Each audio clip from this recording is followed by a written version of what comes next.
ಏನಂತ ಹೇಳಿದ್ರೆ ಇಲ್ಲಿ ಪ್ರಾಥಮಿಕ ತನಿಖೆ ಆದಮೇಲೆ ಈ ನಮ್ಮ ಇಂಜಿನಿಯರಿಂಗ್ ಸೆಕ್ಷನ್ ಅವರು, ಎಲೆಕ್ಟ್ರಿಕ್ ಇಂಜಿನಿಯರಿಂಗ್ ಸೆಕ್ಷನ್ ಅವರು ಶಾರ್ಟ್ ಸರ್ಕ್ಯೂಟ್ ಆಗಿದೆ ಅಂತೇಳಿ ಸ್ವಲ್ಪ ಲೈಟಾಗಿ ಆಗಿದೆ. ಅಂಥ ಒಂದು ಅನಾಹುತ ಏನೂ ಆಗಿಲ್ಲ. ನನ್ನ ಪ್ರಕಾರ ಇಲ್ಲಿನಾದರೂ ಡ್ಯಾಮೇಜ್ ಆಗಿದರೆ ಒಂದು 2 ಲಕ್ಷ ರೂಪಾಯಿ ಡ್ಯಾಮೇಜ್ ಆಗಿರ್ಬೋದು. ಮತ್ತು ಒಟ್ಟಾರೆಯಾಗಿ ಇವ್ರು ಹೇಳ್ತಾ ಇರೋದೇನಂತ ಹೇಳಿದ್ರೆ, ಈ ಕರೆಂಟ್ದು ವೈರಿಂಗ್ಸು ಇವೆಲ್ಲನೂ ಹೊಸದಾಗಿ ಮಾಡಬೇಕು ಅಂತ ಹೇಳಿದ್ರೆ ಕನಿಷ್ಠ ಪಕ್ಷ ಒಂದು 8 ರಿಂದ 10 ಲಕ್ಷ ರೂಪಾಯಿ ಆಗುತ್ತೆ. ಅಷ್ಟು ಡ್ಯಾಮೇಜು 2 ಲಕ್ಷ ರೂಪಾಯಿ ಡ್ಯಾಮೇಜ್ ಆಗಿದೆ. ಇನ್ನೊಂದು ಈಗ ಹೊಸದಾಗಿ ಇದೆಲ್ಲ ಮಾಡಿದ್ರೆ ಒಂದು 8 ಲಕ್ಷ ರೂಪಾಯಿ ಆಗುತ್ತೆ ಅಂತ ಹೇಳಿದ್ದಾರೆ. ಈಗ ನಾವು ಇದನ್ನು ಹೈಟೆಕ್ ಹಾಸ್ಪಿಟ್ಲ್ ಮಾಡಬೇಕು ಅಂತೇಳಿ ಈಗಾಗಲೇ 10 ಕೋಟಿ ರೂಪಾಯಿ ಅನುದಾನನ ಶಾಂಕ್ಷನ್ ಮಾಡಿಸಿದ್ವಿ.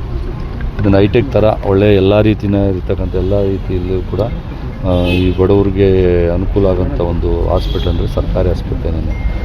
ಅದಕ್ಕೋಸ್ಕರನೇ 10 ಕೋಟಿ ರೂಪಾಯಿ ಈಗಾಗಲೇ ಶಾಂಕ್ಷನ್ ಮಾಡಿಸಿದ್ವಿ. ಈಗಾಗಲೇ ಎಸ್ಟಿಮೇಟ್ ಮಾಡ್ತಾಯಿದ್ದಾರೆ. ಅದು ಇನ್ನೂ ಒಂದು 10 ಕೋಟಿ ರೂಪಾಯಿ ಆಗ್ಬೋದು. ಮೇ 2ನೇ ತಾರೀಕಿನೇನೆ ಇದು ಅಪ್ರೂವಲ್ ಆಗಿರುತ್ತೆ, ಗೊತ್ತಾಯ್ತಲ್ಲ. ಆಲ್ರೆಡಿ ನಾವು ಅದೆಲ್ಲ ಪ್ರೋಗ್ರೆಸ್ ಮಾಡಿ ಒಳ್ಳೆ ಹೈಟೆಕ್ ಹಾಸ್ಪಿಟ್ಲು, ಇದೊಂದು ಹೈಟೆಕ್ ಹಾಸ್ಪಿಟ್ಲು ಮತ್ತು ಸ್ಟೇಡಿಯಮ್ದು, ಆಮೇಲೆ ನಮ್ಮ ಮಿನಿ ವಿಧಾನಸೌಧ ಇವೆಲ್ಲನೂ ಕೂಡ ಪ್ರೋಗ್ರೆಸ್ಸಲ್ಲಿದೆ. ಸ್ವರ್ಣಭವನ ಮತ್ತು ರಾಮ್ ಕುಟೀರ ಅದನ್ನು ಕೂಡ ಹೈಟೆಕ್ ಆಗಿ ಮಾಡಬೇಕು ಅಂತೇಳಿ ಎಲ್ಲ ಪ್ರೋಗ್ರೆಸ್ಸಲ್ಲಿ ಮಾಡಿ ಈಗಾಗಲೇ ಎಸ್ಟಿಮೇಟ್ಸ್ ಎಲ್ಲ ಮಾಡಿಟ್ಟಿದ್ದೀವಿ.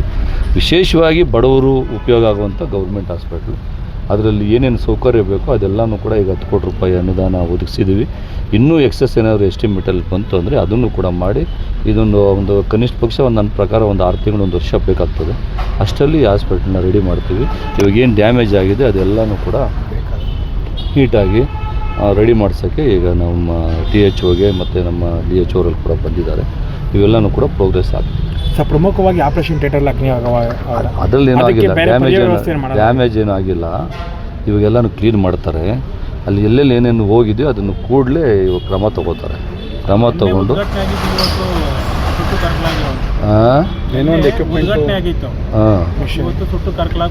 ಅಲ್ಲೆಲ್ಲ ಅದನ್ನೆಲ್ಲ ನಾವು ಹೊಸದು ಇವಾಗ DHO ಅವರು ಕೂಡ ಇಲ್ಲೇ ಇದ್ದಾರೆ.